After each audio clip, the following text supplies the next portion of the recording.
Bon, je pense qu'on va attaquer. Bonsoir à tous. Donc, merci de vous joindre à nous sur ce webinaire de Maxon France, groupe Maxon. Donc, l'idée, c'est de vous parler comment l'innovation au sein du groupe Maxon sur les moteurs sur Mars peuvent contribuer à booster aussi nos applications aujourd'hui sur Terre avec les avions plus électriques. Pour ceux qui ne me connaissent pas, je suis Michael Niemaz, ingénieur référent en charge des sujets aéronautiques et défense et spatiaux pour le groupe Maxon et aussi chef de marché. Je vous demanderai juste de désactiver vos micros si vous le voulez bien. Si certains ont des questions pendant la réunion, à la limite, je vous inviterai à les mettre en chat. Ce sera peut-être le plus simple et on essaiera d'y répondre à la fin de la réunion. Du coup, le webinaire dure environ une trentaine de minutes, une bonne vingtaine pour la présentation et une dizaine justement pour ces questions-là.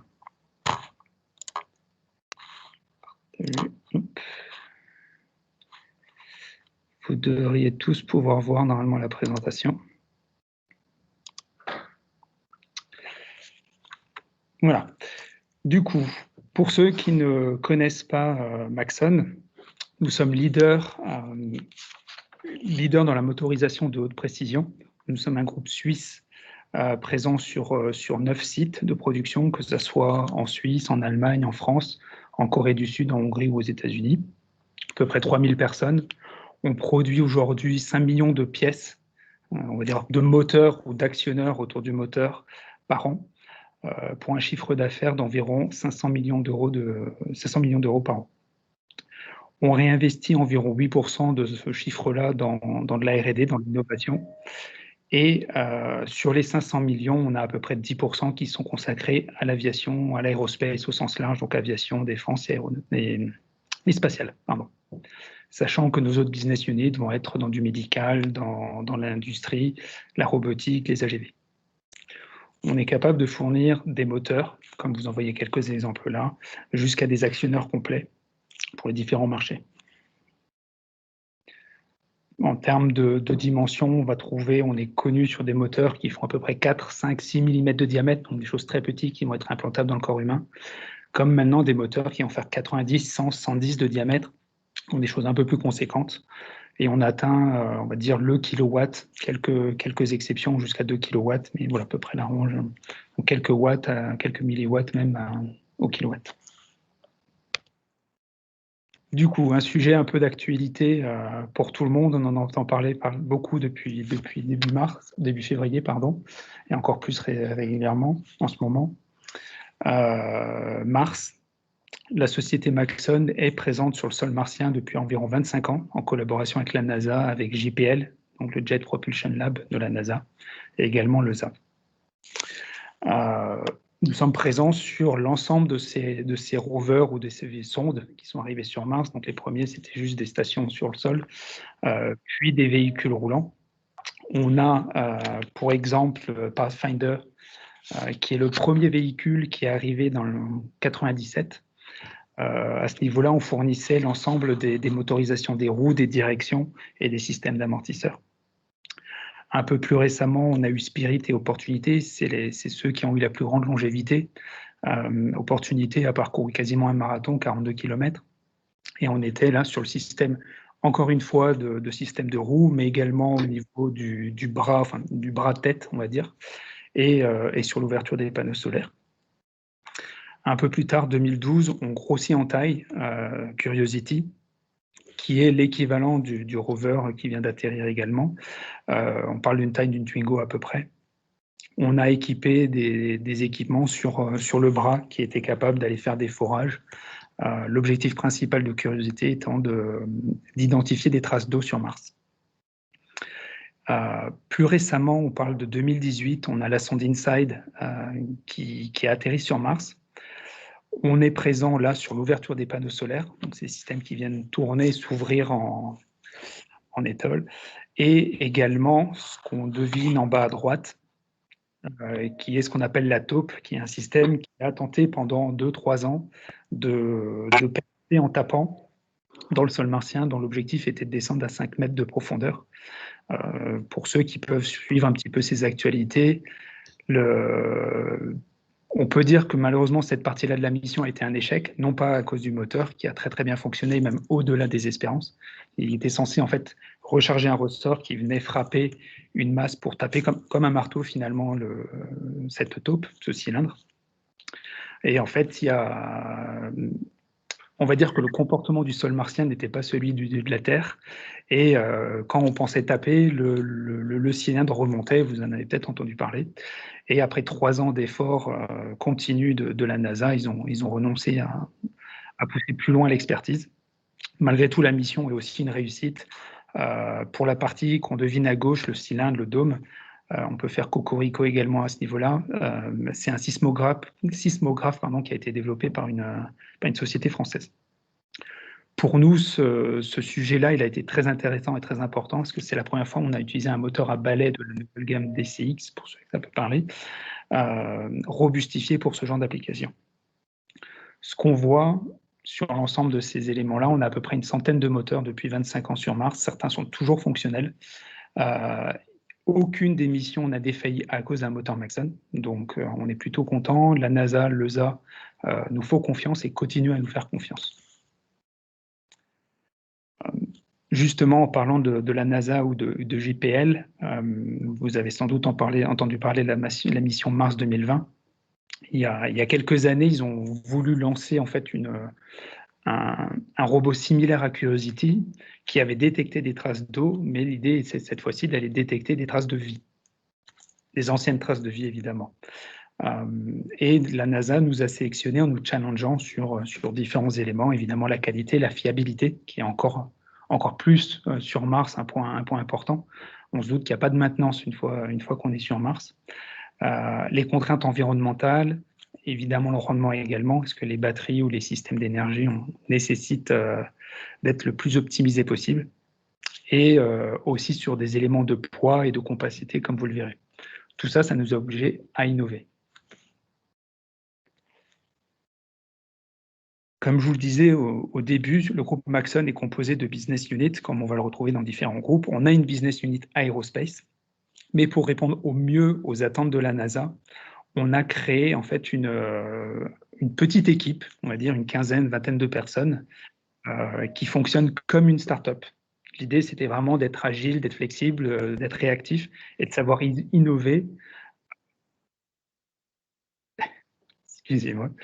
Voilà, donc on a créé cette entité au sein du groupe Maxon qu'on appelle le Space Lab, qui est vraiment une équipe d'experts qui se regroupe autour de Robin Phillips, notre responsable. Le but étant vraiment d'être capable d'innover facilement, d'apporter de la flexibilité dans des productions où on produit des fois une pièce pour des besoins spatiaux, mais aussi des fois 50, 100 pièces ou plus sur ce genre d'application, et vraiment de répondre à la complexité des attentes du projet, tout en fournissant le plus haut niveau de qualité et d'innovation. L'intérêt sur ces éléments-là, c'est vraiment, chez nous, notre mot-clé, c'est d'utiliser des produits standards et de les adapter aux besoins. Mais avec cette équipe-là, on a pu apporter des innovations, comme je vais vous l'expliquer. Du coup, grâce à cette nouvelle équipe et aux réponses qu'on a pu apporter à la NASA et JPL, on a été sélectionné sur le robot Persévérance. Je pense que vous en avez tous entendu parler. Il a atterri le 18 février 2021. Ça a pu être suivi même en live. On voyait des vidéos, on a même eu des sons un peu plus tard. Donc, c'est quelque chose qui est plutôt connu, reconnu aujourd'hui. On a une trentaine de moteurs dans ce rover. On n'est pas dans la propulsion des roues parce qu'on parle une fois encore d'une Twingo et on est un peu limité sur ces dimensions-là. Mais par contre, on a une trentaine de moteurs dans ce qui est vraiment l'élément clé du laboratoire, parce qu'on parle d'un laboratoire ici. L'objectif étant d'aller creuser dans le sol martien, de prélever des échantillons de terre martienne et de les emmener dans ce qu'on peut voir à ce niveau-là, un carrousel, analyser, faire tourner ce carrousel, analyser les différents éléments, et si un échantillon de sable ou de terre avait un intérêt pour les spécialistes, de l'encapsuler dans un cylindre et après de le faire tomber sur le sol martien en vue de le récupérer dans quelques années. Dans l'ensemble de ces missions qui sont extrêmement critiques, on retrouve nos moteurs que ça soit sur les outillages, sur l'orientation du bras, mais également sur la rotation du carrousel ou sur le sertissage des capsules afin de les rendre totalement stériles avant de les ramener sur Terre. Pour ça, il a fallu qu'on apporte pas mal d'innovations. Évidemment, on est au bout d'un bras qui fait plus d'1 mètre de long, un petit diamètre, il faut qu'il y ait peu de fils, donc peu de diamètre, donc peu de consommation de courant, mais aussi diminuer autant que possible le nombre de fils. C'est pour ça qu'on a, par exemple, sur la solution qu'on devine en bas à droite, développé et innové avec un frein passif, c'est-à-dire un frein qui n'utilise pas d'alimentation. C'est-à-dire que c'est un frein de parking, dès qu'il est à l'arrêt, il fonctionne, dès qu'on le met en rotation, il s'arrête de fonctionner. Donc en termes de fiabilité, on a pu évidemment atteindre des niveaux très élevés.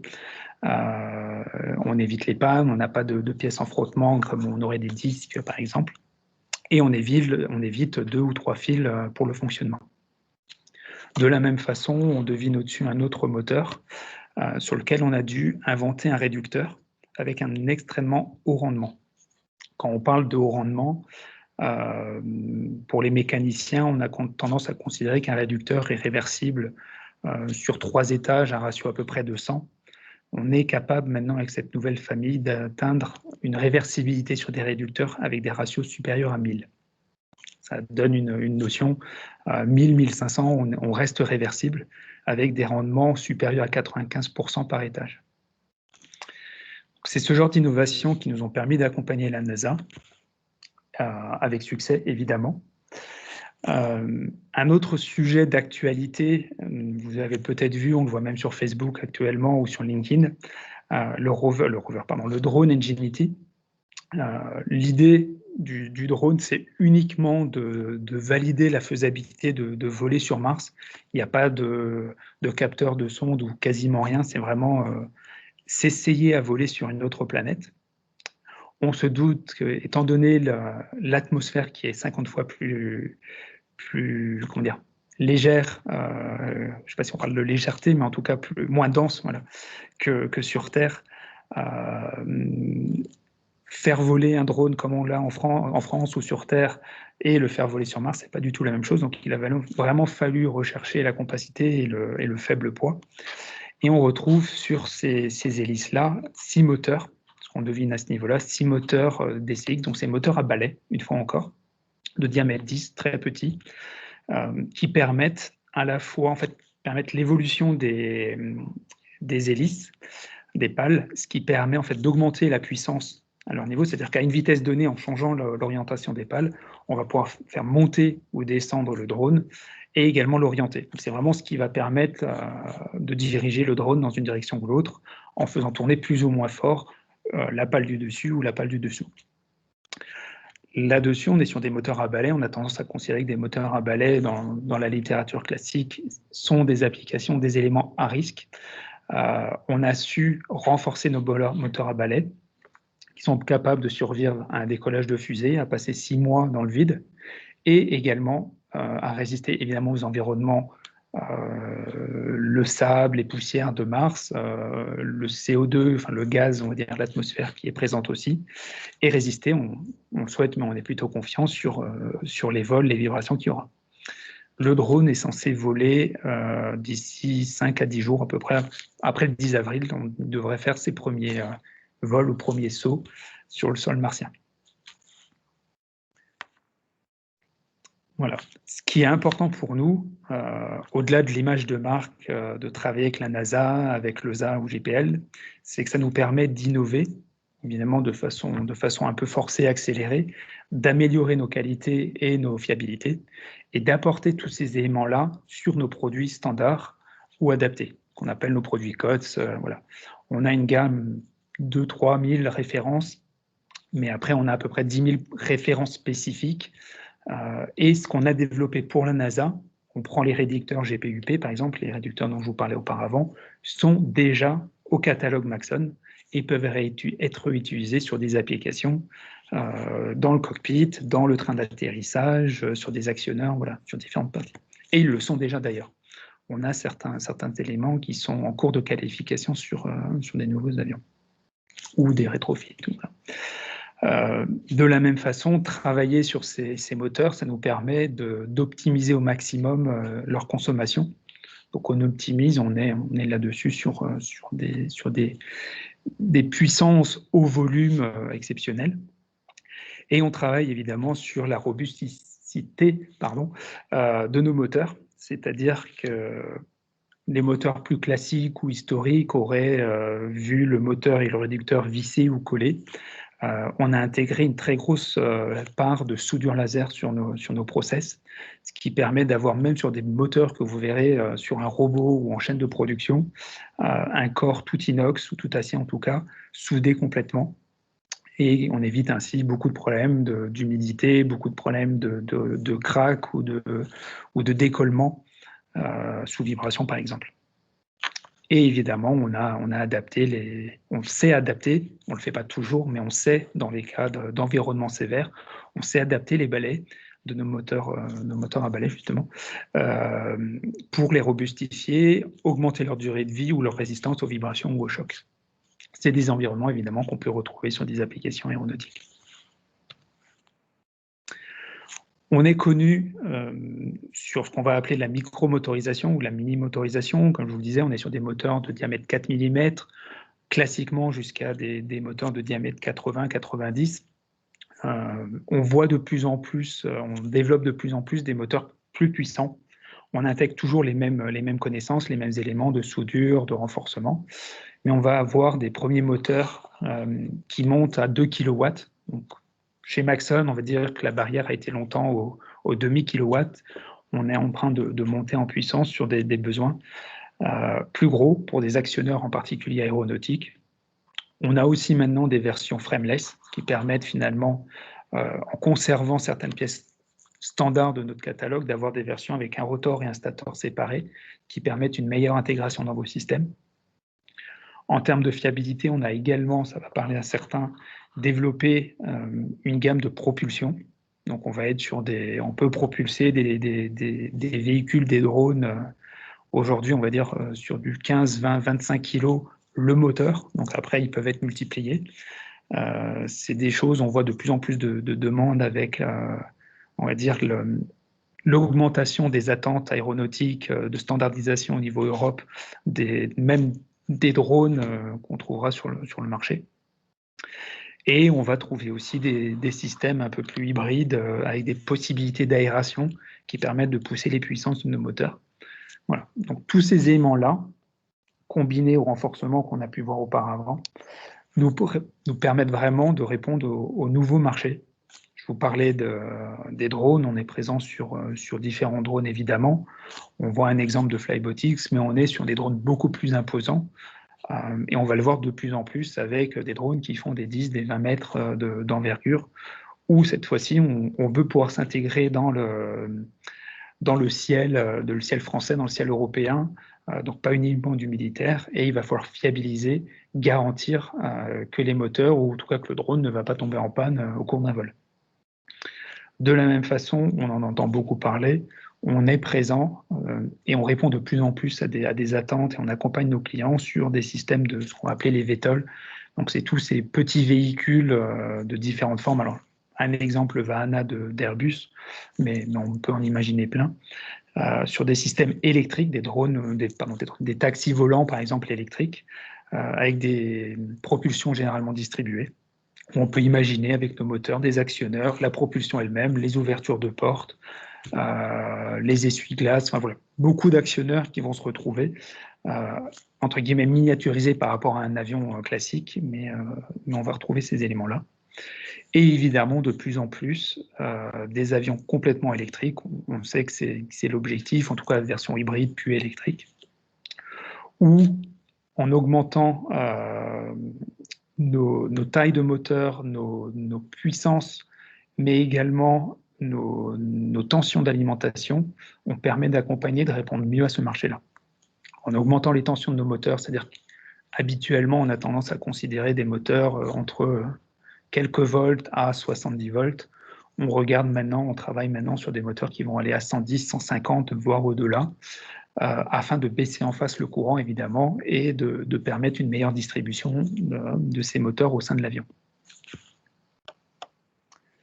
Voilà, c'est un peu les éléments. On est déjà dépassé largement les 20 minutes. C'est difficile de tout vous résumer, mais je suis là pour répondre à vos questions, vous accompagner si vous avez des besoins ou des projets. Et j'espère avoir été clair sur mes informations. Bonjour. Bonjour. Franck Piquant, Société Petersen. Oui. On est loin de chez vous, à côté de Lyon. Tout à fait. Je voulais savoir si vous avez un bureau d'études sur la région lyonnaise ou tout est fait en Suisse. On a tout à fait un bureau d'études. Vous voyez d'ailleurs nos nouveaux bureaux, on va dire. Vous nous connaissiez peut-être sous le nom MDP. Ah bah moi, je connaissais Marc et Alain depuis les années 90. Alors, Tout à fait. Ben voilà, donc ils sont toujours là. On est en fait la société MDP qui est à la base distributeur de moteurs, appartient au groupe Maxon depuis 2014. oui. Et on a déménagé en fait de nos sites de Néron au site de Bénaud pendant les vacances de Noël. Et on en a profité également pour changer de nom et également de présenter plus clairement nos activités, on va dire. Donc, on a un centre de production sur Bénaud, donc à côté de Lyon, pour ceux à qui ça ne parlerait pas. On ne fabrique pas directement de moteurs, on est plutôt, je vais dire systémier je mets les guillemets parce que dans le terme aéronautique, systémier, ça a quelque chose d'assez spécifique, mais on fabrique des actionneurs autour du moteur, donc autour de nos moteurs Maxon ou autour d'autres moteurs. Donc on a un bureau d'études, on a de la production, on a un centre R&D et d'innovation autour de systèmes, toujours dans le terme système chez nous en tout cas, d'équipements qui sont pour certains aéronautiques d'ailleurs. Mais votre centre de R&D ne travaille que pour le site de Lyon en fait. Non, on travaille pour le monde entier. En fait, on est vraiment le centre d'expertise et d'innovation de systèmes pour le groupe Maxon. D'accord, très bien. Voilà. On va retrouver, par exemple, au niveau de Maxon, de la fabrication de moteurs en Suisse, en Hongrie, en Corée du Sud. Tout ce qui va être réducteur, vraiment l'expertise réducteur et céramique, donc les pignons, ce genre de choses en Allemagne. Et quand on va au-delà de ça, des équipements complets, ça sera des activités réalisées en France. D'accord.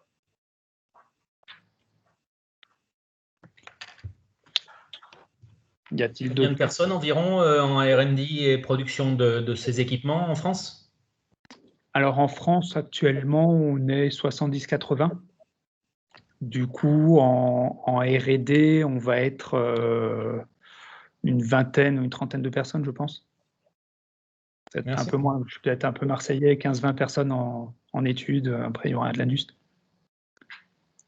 Et évidemment, il y a le renfort, enfin toute la partie motorisation, etc. Il y a les personnes, une fois encore en Suisse, en Allemagne. Voilà. On est intégré complètement, en fait, dans nos activités.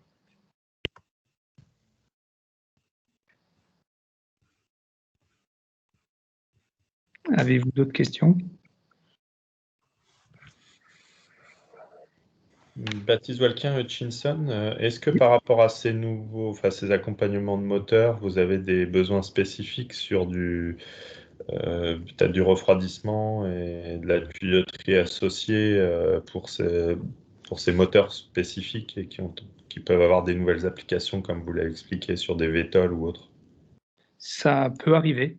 Alors, on ne l'aura pas nécessairement directement dans le moteur, on va le faire plutôt autour du moteur, on va dire. Mais on a de plus en plus de systèmes qui doivent être intégrés dans des systèmes fermés où les dissipations thermiques peuvent être limitées ou contraintes. Et on a certains éléments où on fait justement des refroidissements, oui. J'ai pas d'exemple comme ça en tête, mais on a des systèmes, oui. Ok, merci.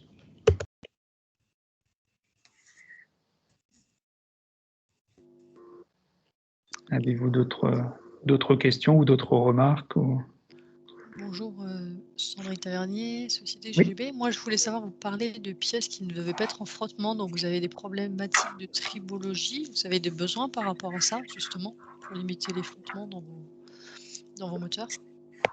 J'ai envie de dire, à partir du moment où on a de la rotation, il y a un minimum d'éroulement. Donc, évidemment, on a des contraintes.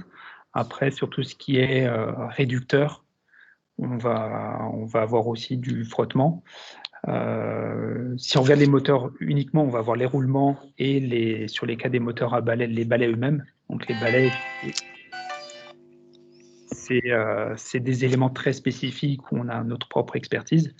Après, c'est plus quand on va parler d'équipement, où on peut avoir d'autres pièces en frottement, en effet, en fonction des cas. D'accord. Donc, vous avez éventuellement des besoins sur ce sujet? Ça peut arriver. D'accord, donc ça peut être intéressant. Ouais. Merci. C'est vrai que c'est le BE qui saura plus vous répondre à ce moment-là, mais vous pouvez m'envoyer ça. Ouais. Vous nous transmettrez la présentation peut-être avec vos Tout à coordonnées fait. ou pas? Oui, exactement. La présentation sera envoyée. Il y aura 2-3 éléments, même des liens à l'intérieur. Il y a en particulier un livre blanc avec nos activités avec la NASA, par exemple, pour ceux que ça pourrait intéresser. D'accord. Okay. Merci beaucoup. De rien. Y a-t-il d'autres questions? Interrogations ou remarques?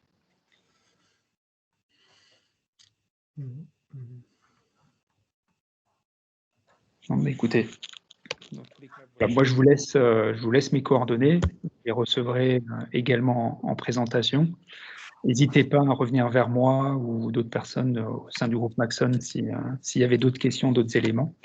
Un élément que j'ai peut-être pas dit, mais qui peut être intéressant, le partie du groupe est certifié EN 9100. Donc on accompagne, on peut livrer les produits COTS, mais on fait aussi des développements spécifiques complets.